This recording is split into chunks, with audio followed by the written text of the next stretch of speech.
This is a new voice for a new Scotland. Indylive.radio. Hi there, my name's Ken Bates and welcome to Ken Bates Conversations. In this podcast each week I chat with new Scots about their journey to Scotland and how they find life living in this great country.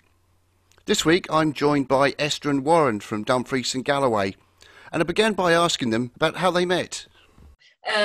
We went on an exchange course to Finland. So we met in the cold winter, and that was it, actually. So we were at Edinburgh College of Art. I was studying photography and Esther was studying interior design. So we went for the Erasmus over to Finland for a few months. That's where we met. And, because obviously, Warren, you're English, Esther, you're German. Why did you decide on Scotland? What was it about Scotland? I mean, were you just visiting here before, or did you sort of suddenly decide one day Scotland's the place for us?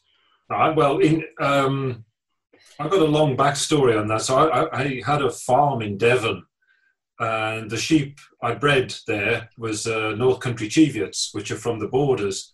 So basically, I was up in Hawick buying some sheep, and I really liked the area. So I settled in Hawick, bought a farm there, sold the one in Devon. So that was me 35 years ago in Hawick. And obviously the day one, they're sizing me up for a rugby top. So we went Hawick for sheep. Then I sold the farm, ended up at Edinburgh College of Art. And we so liked, which is where I met you. And you Esther, came from East Germany. So my story is slightly bit different. So you had a wall stopping you getting here, so she has an excuse for us. So I had to wait for the wall to come down first, and then my grandparents were one of 50 Quakers in East Germany, and so through them I came to Scotland for one of what's called Young Friends meetings, and I was just on the cusp, if you like, to study, but in East Germany at that point it was all chaos. Certain courses weren't run at the moment, and I was sort of in limbo, and I met some great people at this Young Friends meeting and just got the idea of studying in Scotland. And there were a few people there that studied in Scotland, and we sort of exchanged ideas on how to get in. And they said, we'll support you. If you ever want to, apply here, we can put you up. And so that's what I did, and I got in. So it was actually by sheer fluke, I should say. But I did like what I saw, and it was a great experience. So coming straight from East Germany, did some traveling just before Interrail, and then I finished in Scotland. I did actually learn better English, I should say, in England beforehand, before I started to study. So, but yeah, that's Scotland for me. Tell me, both of you, what were your first? How did you find Scotland when you first got here? When obviously you came here to study, what were your first impressions of the country? I mean, you said that you liked it. What was it about Scotland that was really appealing to you? Well, I have a kind of longer backstory even than buying sheep in Hawick. I was studying in Devon, and you had to do a sandwich period, and I ended up as ranger for Ben Nevis for a season. So that was the first time I lived in Scotland. So that was in the very early 80s. And so I fell in love with it from the heart, the landscape. No other reason. It's a beautiful country, which is not really for a reason to move here. That's good enough. Yeah, and actually for me, so that Young Friends meeting was in the borders as well. So we were walking around, and actually for anybody that's just 19 years old, if you get abroad and you meet great friends, that's almost as good as anything. But for me to study, I'd seen then Edinburgh, and I was there with a friend, and we were both standing on the Royal Mile and saying, wouldn't it be great to study here one day? So, and we both set out to do it our ways, and we both managed to actually study. But it's So obviously Edinburgh has a draw to so many people. It is a fantastic city. But Edinburgh was a different place back then as well. That's true. But also having seen the landscape of the borders beforehand, and at that point they just about slowly started to show pictures of Scotland in back in Germany, and there was this. It was the right feeling. I think very often you go with what your opportunities are and what your feelings are, and the feelings were right and the opportunities were there, and that's why we both like the saying, you have two countries in your life: the country you're born in, and the country that your heart resides in. And we knew as soon as we came to Scotland. I can't remember if we've not been south of the border for years. No. I can't remember the last time we went over the border. A lot of people I've been speaking to, I've spoken to quite a few people, obviously, during the course of doing this programme. And everyone that I've spoken to have all said that the Scottish people have been so welcoming, regardless of where you come from, that it is a very welcoming nation. Would you agree with that? So certainly round here, I mean, Edinburgh's increasingly an anomaly, shall we say. We came through Dumfries and Galloway on a bicycle trip, and we were in Kirkcudbright for a weekend, and one day we couldn't cycle, so we just went to walk around the town, and we said that evening, we already know more people in Kirkcudbright than we know back where we were living at that point, in just outside Edinburgh. So our friendliness height is the borders and Dumfries and Galloway. Yeah, I'm just trying to think of when we did travel actually through Scotland sort of beforehand, and actually what you realized is wherever you go, people are actually friendly, and very often it's not just the locals, it's the people that made Scotland their home and want to live and work there in the spirit of Scotland. So all the friendly people that we met were not just necessarily of Scottish birth, if you like, but they all had one thing in common, and that is making the place where they're living a really happy place and be proud of it. So I wouldn't necessarily say it's only the Scottish that are friendly. It's actually a lot of people that we met on our journey through Scotland that are actually very friendly and wave the flag for Scotland. So that's probably my impression of it. Yeah, you mentioned the cycling, and I was just looking. You guys have cycled around the world. I mean, what an experience that must have been. Was it? It wasn't all plain sailing, I should imagine. There must have been some challenging times, but it must have been really, really enjoyable. Have you any stories, any interesting stories about your travels around the world that you'd like to recount? Well, the one when you travel, particularly in the US, we cycled across the US twice, coast to coast. We've done a year of cycling in the US, and on small town America, on a bicycle, you attract attention mostly from the hyphenated Scots. Have you heard the expression? So there's Scots -Irish, Scots -Welsh. Basically, they're referred to as the hyphenated Scots. And of course, when you travel, we are Scottish through and through, because what goes before you as a Scottish resident is 100 years of goodwill waiting to be paid back. We'll take you. Yeah. I mean, there are obviously thousands of great stories. People that you meet that have heard of it, of Scotland, and I just welcoming us as travelers. I think what is probably more important for us is what we have learned whilst we were going across. What hospitality means to other nations,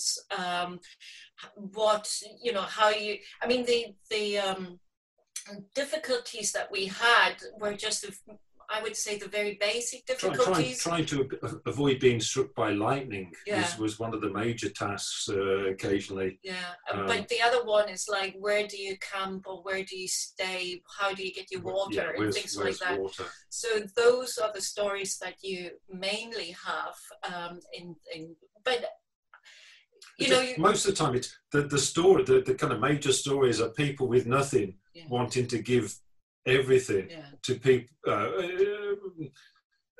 not knowing that within our panniers we got computers and cameras and more wealth than they'd ever know. And quite a number of times we go to leave a cafe or a stall and be told that the person that left 15 minutes ago paid for your food, and they had nothing and never wanted to be thanked. That happened time again in Asia, in the USA, Europe as well, and we travelled through China and found good people that just wanted to speak English and thrust their children at me to hold. So there's a lot of photos in people's albums of me with my head sticking out the top of the frame and holding a baby, which is, the world's full of nice people. You wouldn't think so. 10 minutes on Facebook will have you thinking otherwise, but the world is full of people that want to do you a good turn. Yeah, actually, we came back and thinking we have got to learn so much of friendliness and hospitality from the world around, and nations that you think are very friendly and welcoming, were actually in comparison not as much so as, you know, the countries in Asia or even in the United States. I know we are all rolling our eyes, you know, about their mentality, but we had to hide. We had to hide in the USA if we didn't want hospitality. We had to not make eye contact because you would be there. We've got a spare. They seem to have a spare room made up for you, and you're coming home. But the same applies to people in Turkey. The same applies to people in Eastern Europe, and it's just heartwarming and opening, and not be afraid of actually taking strangers in, but see it as an opportunity to share stories.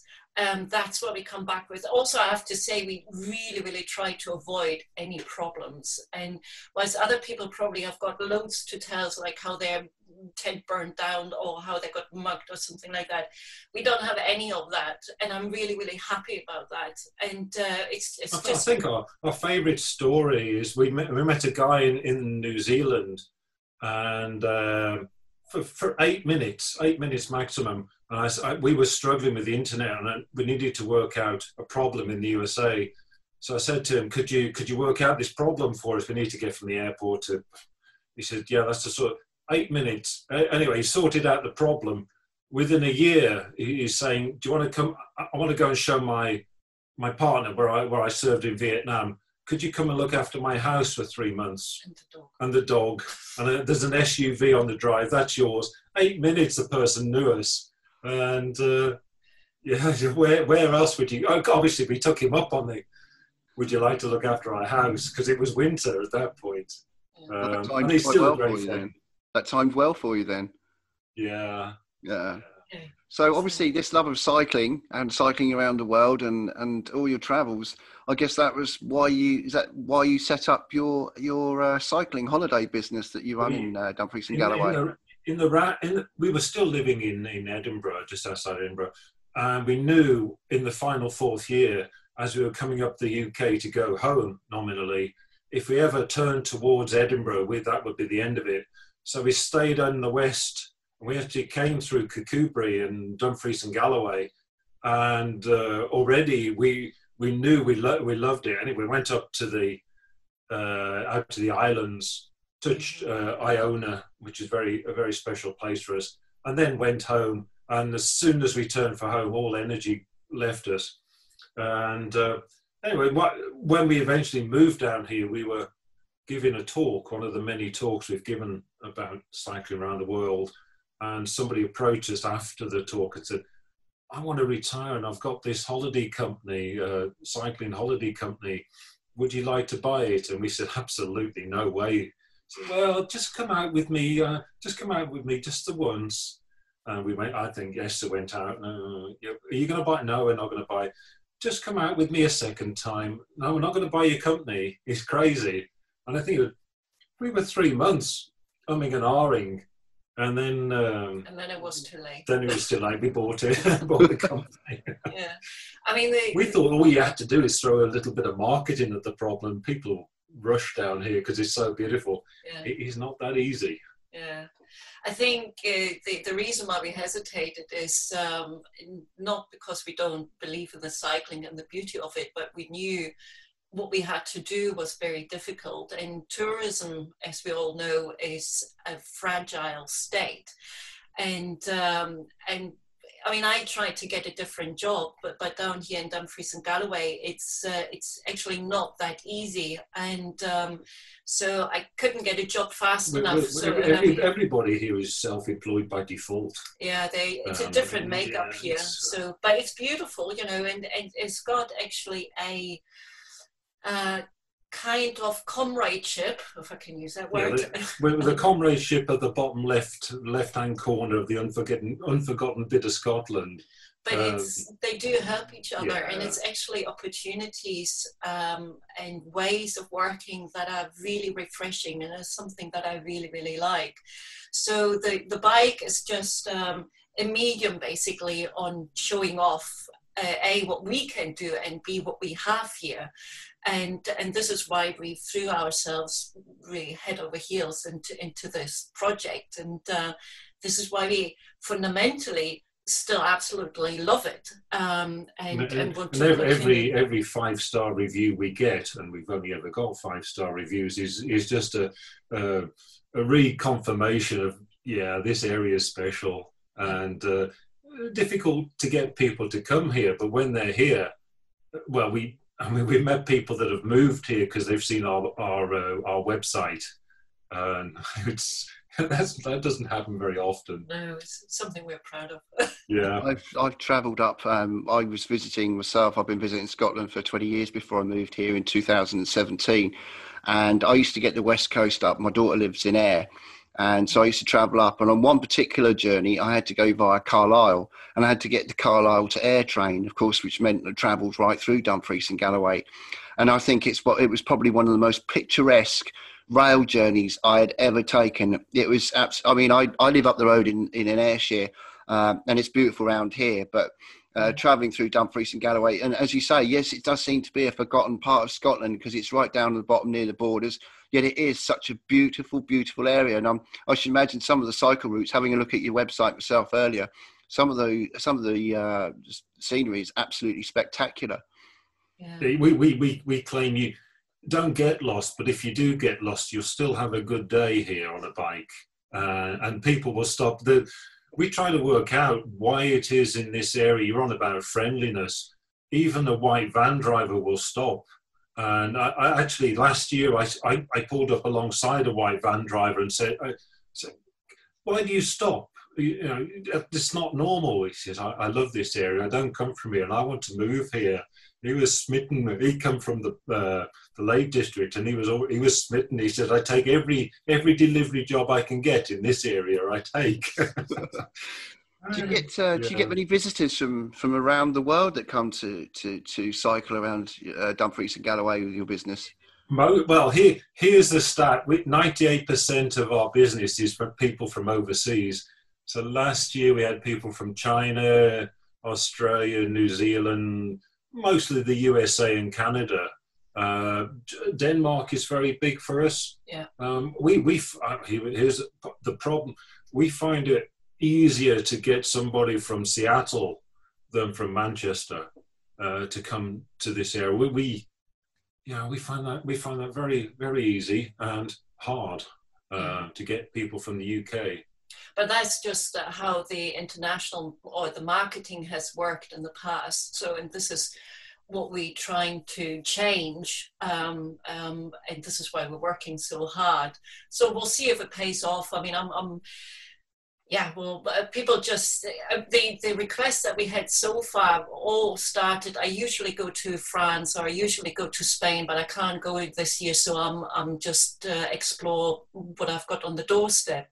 And I think that will be the picture that people also notice. There are places that are not that well known, or I mean, for cycling, this is a paradise for all sorts of cycling, not just mountain biking, but as we do, leisure cycling, and I just hope that people will see that, and we certainly work hard on it, that people notice it, and hopefully one day it will pay off. Yeah. You must be doing something right. You've won quite a major award, haven't you? Yeah. Right. Yeah, so we won the Visit Scotland Thistle Award for best outdoor company. Yeah, in the West, in the Western region. So, and that is something, you know, considering how young we are as a company. That is we in our kind of acceptance for that, we said pretty much. Obviously, that comes from your reviews, and if you look through our reviews, most of them don't particularly talk about us. It's talking about, I saw this shepherd moving the sheep with a dog. I've never seen that anywhere in the world. Or look at the stone walls, the dikes. I've never seen that. Or this person stopped and we had 40-minute conversation. Nobody does that elsewhere in the world, and here they are. Basically, everything we can't control is the things that we won the award for. Yeah. We kind of do we'll get you to that person that will stop. We will get you to the point where you see the sheepdog. Yeah. I mean, this is why we love also working with these people, because the people that are making their jobs here, because they say, yeah, you know, I've got a farm with belted Galloway cows, and yeah, by all means bring them across, and I show you, you know, and tell you about the breed, or, you know, bring them across and I show them how whatever flapjacks are done or how the ice cream is done, you know, the opening and the storytelling that is here. Strangely, it's not even, here is not, Scotland particularly is not a stratified society. We feel that, we took people to a castle, guests to a castle, and it's James and a group of Americans, and he introduced himself to the group. Said, "Hello, good morning. I'm Sir James Cavendish." And we had absolutely no idea he was a Sir James until that moment. He just treated his business and our business as people we could work with. I don't think you get that elsewhere. And he's as proud to have his business over here and in this region as, you know, as he can be. So I don't think he sees himself sort of in nationalistic terms, or he's just proud of the heritage and what he can do, and the history, and how he can sort of show it to people. And this is how the cogs work in this area. You know, I bring you people and show them around, and we give them a good time as well. So it's that working together, which is beautiful, and this is what I love. It seems to us, well, it seems to me particularly, that Scotland and the mindset here is about meritocracy. You're not, on the whole, you're not labelled as what school did you go to. I've not been asked what school did I go to, luckily.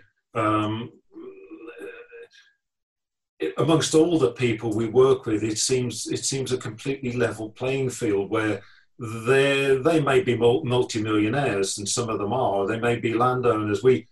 It's on your intelligence, your creativity, your passion for the area, your love of the landscape, your ability to point at a Galloway cow and say, "That's a good stock bull you've got there." Or it seems very down to earth, and you feel like you're only three people away from power. And you can you can ask for help, like we've had to recently with the COVID. You don't feel isolated from the person with the hand on the tiller. Yeah. That leads in really well, actually, to what I was going to sort of talk about next, which was about Scottish politics and the way that our country is run. And I was going to use as a comparison the UK government. Obviously, I guess you have some interest in politics. We'll go into a bit more about supporting independence in Scotland in a little while. How did you find, especially Warren, because obviously living down south, used to Westminster rule, and then to come to Scotland, and would you say that the way that the UK government operate and the way the Scottish government operate are different? Well, I moved to Scotland so long ago that it was a very different, very, very different country back there, and it wasn't even devolved for a very long while. In fact, in the Borders, I suppose that's the first place I didn't feel like an English person, because in the Borders where I was farming, you're in hierarchy, you're a borderer first. You've got people in kind of Newcastle side of it who are your kinship there, and who do you march with is kind of the saying there. So my focus on Westminster had already broken down at that point, and my focus was on the 40 miles south of the border and the 40 mile north of the border. But now, with a devolved parliament, I know I can get a question to the person in power within a week. I have not a hope of reaching Boris. It just would not happen. Years ago, when people were in villages and your laird or whatever was the person at the table who you could see, I think Scotland is just a uniquely sized country where you feel you're only 3 or 4 people away from a decision maker rather than 40. Small countries feel like they're affected by the population. It feels to me like the people in power love the country. They're not there doing a job. They do it, number one, because they love it. Not even sure they even bother to work out how much they get paid, where I think Westminster feels like a career move and not from the heart. Yeah, I mean, there's a moment, I don't know if you've seen, of course, on the news, there's because the Conservative Party especially aren't very successful in Scotland, a lot of list MSPs, I believe, and of course Labour have sort of, well, crashed, and they've only got one MP in Westminster, and there's a talk about a potential power grab in the future with by using legislation as part of the United Kingdom and all that. Have you seen any of that, and do you have any thoughts about what's this potential power grab that we may see happening in the not too distant future? Do you mean within Scotland? Within Scotland, yeah, with the UK government basically saying that the Scottish government, that Scotland will have to allow in chlorinated chicken if the UK government strike up a trade deal with America, that the Scottish government will be forced to have to accept as part of the union, like a mini union. So they will say this is what has to be done, and literally overriding the whole devolution settlement. Well, is that not a health issue that we could go? Yeah, that's you see, this is where I think possibly that it would be regarded as a health issue, and I believe that they will be fought in the courts and all that. I guess so, but. Let's move on to a big question, of course, independence. Were you, when you first arrived in Scotland, were you aware of the independence movement? Was it a gradual thing that you felt that Scotland deserved to be independent? Or was it something that was already in your mindset, maybe from travelling around the world and seeing so many different countries, that you thought, well, Scotland should be a country in its own right and should have full independence? Esther, if you could start. Yeah, so we came back, we obviously followed the discussions, but missed most of it when we were on the road. We left in 2011, the whole discussions about Scotland becoming independent. And actually the last year when we came back, We were just in the Highlands at that point when the results of the referendum, the first referendum, were out. And I have to say, I was one of those people that, because I always see the bigger picture, or like to see the bigger picture, where I believe in the, actually in the European Union. And having also come from East Germany and having, child of the wall there, I always believe in the power of the many, being together, you're stronger, and we have to look at the world market here as well. So the first referendum, I would have said, is like, I would like to stay in the Union. But since then, how things have changed, and obviously how the Brexit debacle has changed lives. When the result of the Brexit referendum came out, I said that I really thought the best way forward is really for the independence. And obviously in between, and since we're back, you get a different picture. I mean, we have obviously evolved on our trips, and you also talk to various people that are that are very, very clever and have very good arguments on both sides, I have to say, but also for the independence. And I'm absolutely for the independence of Scotland, with the vision of being part of something bigger, which Scotland, I would hope, be, because Scotland in Europe is very much what we would like. Yeah, so that is our vision. I think just to exist as a small country and just to survive as a small country by yourself is something that I probably don't believe in. But if you are part of something bigger like the EU, but with your own identity, with your own culture, with your own philosophy, if you like, but working for something bigger, that would be my way forward, and that's how I would like to see Scotland. I guess that's a different question in terms of how would you like to see Scotland in Europe is we on traveling around the world, we were amazed at how much people know Scotland. Yeah. How much Scotland is in their hearts, how much they want to be associated with Scotland, both in through Europe, through in Bosnia, Kosovo, Asia. Everybody knew about Scotland, probably even more than England. It certainly punches well above its weight on the world stage. Scotland on its own will not be forgotten. Particularly strong ties with Europe. Everybody wants Scotland in Europe. That's an absolute guarantee. As you go through villages of Spain, Portugal, France, particularly France, they're very pro-Scots. Yeah. So I think also that. Coming from obviously being a German, I would seeing the connections there. I know that a lot of Germans don't understand the mentality why British people would not be in Europe, but that is, I think you have to travel in order to see what other countries are doing.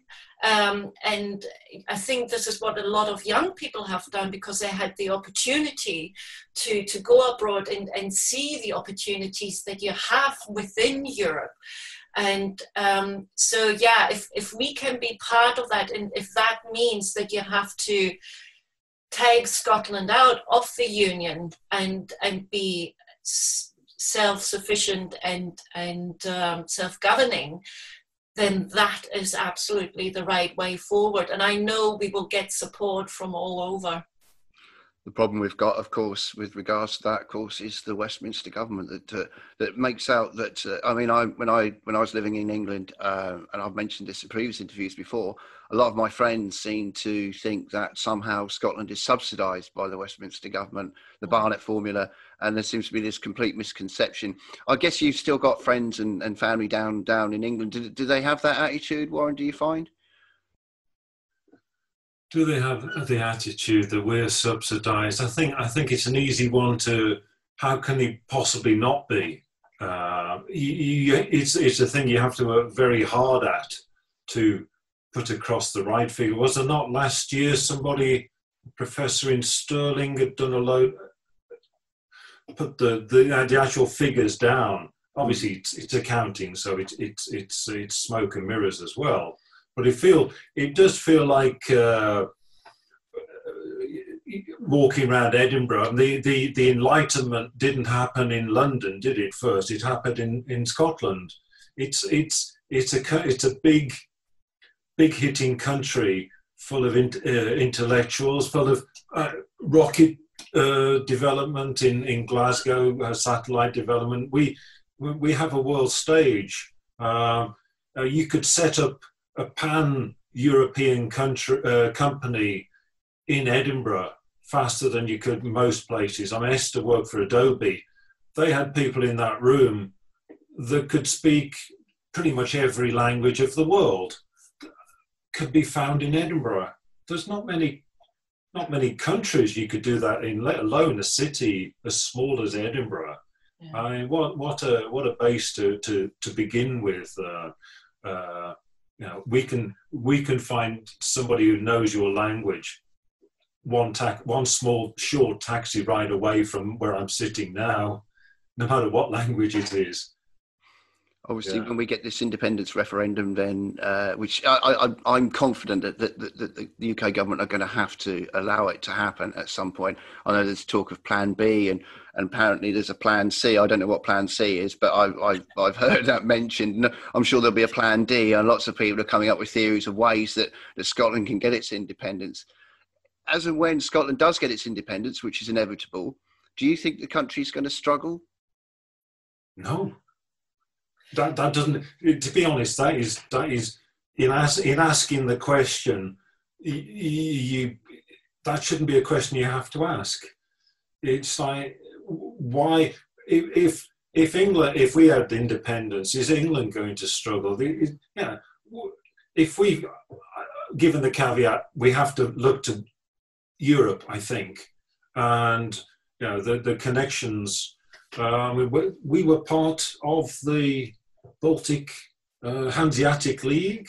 I mean, historically, the links with Europe in Leith and in all of the East Coast is stronger than London. You've got people genetically inclined to forge ties of commerce with Scotland. I think the big problem that we probably have here in Scotland, which is being put out to a lot of English people, is sort of the element of, let's say, arrogance. Just the thought that Scotland wouldn't survive by itself is actually, in my opinion, a very arrogant thought, because that would also mean, would you not believe in the self-governance of, let's say, Spain and Portugal and Estonia and or Iceland? It's like, who's to say that it's only England that is being strong enough to actually support Scotland? And when you do look at the figures of what how they, I mean, at the end, it always comes down to money, but if you set up strong connections, and we do have assets, and we do have whatever income, if you like, that is as strong as what you've got as in Estonia and all these other countries who are doing pretty well, thank you very much. And I believe we have got, I mean, the question is, do you believe in your leaders and the people that are around there? And if the answer is yes, then what is to be afraid of? And the future is going to be technological, not the fact that you're sitting on an iron ore reserve, is it? Yeah, we've got renewables and very good universities, just all the resources you need for the 21st and 22nd century are within our grasp here. You do not have we've got water resources. I cannot see a future where we won't prosper.